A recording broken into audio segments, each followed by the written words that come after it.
We begin with breaking news from China and a potentially major diplomatic problem for Canada.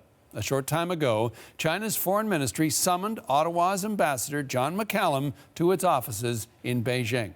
The move, designed to register what it calls, quote, a strong protest over the arrest of a high-profile tech executive in British Columbia. Meng Wanzhou is the chief financial officer of the telecom giant Huawei, and she was detained on a U.S. warrant alleging fraud while en route from Hong Kong to Mexico via Canada. Chinese officials have labeled her arrest as, quote, extremely nasty, and they're calling for her immediate release, or they warn that Canada will face consequences. A Vancouver court is currently considering Meng's appeal for bail. Okay, now joining me right now, Gordon Holden. Now, he is the director of the China Institute at the University of Alberta, and he joins us from Edmonton. Thanks for joining us early on a Saturday. First, let's begin with what is this breaking news. The China Foreign Ministry has summoned a Canadian ambassador, issued a strong protest over the arrest of Meng Wanzhou. Well, thank you, John.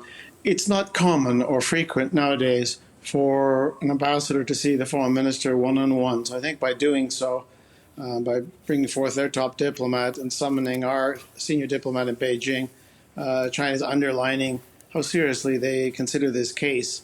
Their request, however, is not one which is easily remediable, in my view, and I think this will not be this is just the beginning of the news we'll hear out of Beijing on this case.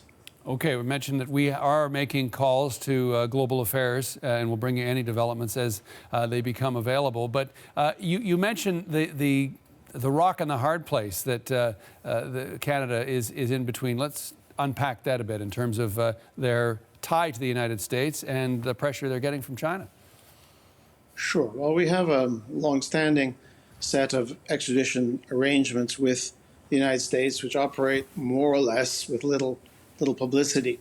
Those have the force of law. It's a treaty, and we are obliged, if the case is one which appears to have merit, and that'll be up to a judge to determine, to extradite the person. Of course, the reverse applies as well in terms of the U.S. returning someone to face justice in Canada. It's not something which readily allows political interference. The Prime Minister or Minister cannot phone the judge to tell them to release the person. So what China is demanding under our rule of law, under our system, is not a doable thing. That having been said, China certainly has the means to inflict pain on the relationship with Canada. Well, let's talk about what potentially that form of pain could take. How will this, or could this, affect relations between Canada and the Chinese? Well, there's several ways. I mean, this case has obtained huge publicity in China. Most Chinese who read the news will be aware of it, so it's hurt our reputation with Chinese. Of course, they're reading the Chinese state media view of the case, but nevertheless, that's a negative.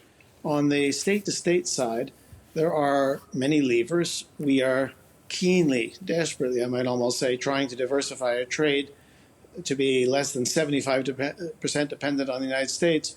China, second largest economy, not that much behind the United States, is the best place to start. That now got more difficult in terms of formal arrangements. I'm not suggesting that normal everyday trade with China will cease or be affected immediately in any fashion. It just is going to be harder to obtain remedies to issues and to build a better set of arrangements for trade with China. I suspect that high-level visits may also be impacted, at least in the short to medium term. China, our second largest trading partner, many resources, of course, we trade to them to the tune of tens of billions of dollars, nickel, copper, potash, paper, pulp, etc. Would China, do you think, be prepared to turn off the taps of trade? Do you think that they feel that strongly about this arrest by one of their citizens?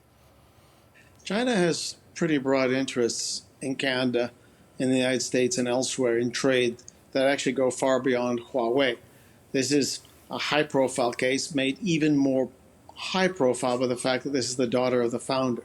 So China, in defense of its large multinational corporation, feels it must come to its defense. I am skeptical that they would go so far as to have some sort of broad trade embargo with Canada, but it might mean that, for example, on an individual basis, an individual company, that state enterprise in China might be just a little bit less inclined to buy from Canada. I think the problem will potentially diminish if this person, when this person, or should they be extradited to the United States. I think the focus will then shift back to the United States to some extent. We're caught in the crosshairs right now, and until and as long as Meng is there, we're going to get heavy-duty pressure from the Chinese side. The other aspect to this whole issue is around security. Canada, part of the intelligence community known as the Five Eyes. We have seen the United States raise concerns about Huawei involved in 5G networks. The Australians, New Zealanders, Japanese, not part of Huawei, but they have ceased government contracts dealing with Huawei. Let's talk about our reaction. Trudeau government so far not involved in pulling out of the use of Huawei's equipment. Should Canada, and where do we stand on this?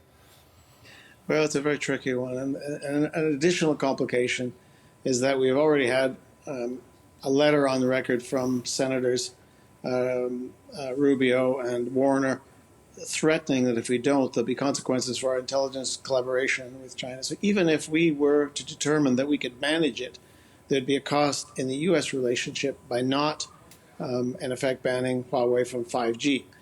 A senior official in Ottawa has said that he believed that it could be managed, that is a security risk. Britain is right now in the process of trying to restrict certain technologies in certain aspects of the British telecom sector. It's a very tricky thing. But the problem I see is that even if you do think you can manage it, i.e. have Huawei engaged in some fashion in 5G, and they've got very good equipment that sells at very good prices, we may still be in some way sanctioned by the United States when it comes to intelligence ties. So this is truly a lose-lose option for us. Whichever way we go, we offend China even further. We deny ourselves good, cheap equipment. But on the other hand, we may have an increased risk on the security side, or we may find that we have annoyed the United States to the point we don't get that vital intelligence. So there is literally no good options available in my view. The government is going to be forced to have to choose the least bad option. One final quick question before we let you go. Meng's bail hearing set to resume on Monday. What would your thoughts be on what the outcome of that hearing might be? Well, I certainly can't see into the mind of that judge. Normally, if this were a normal situation, I believe that individual would receive bail with conditions. I don't know. They've said already, I understand, that they would accept an ankle bracelet to hold the passport. There are sureties, houses, etc. We're dealing with someone of immense wealth. This is the largest telecom company on earth.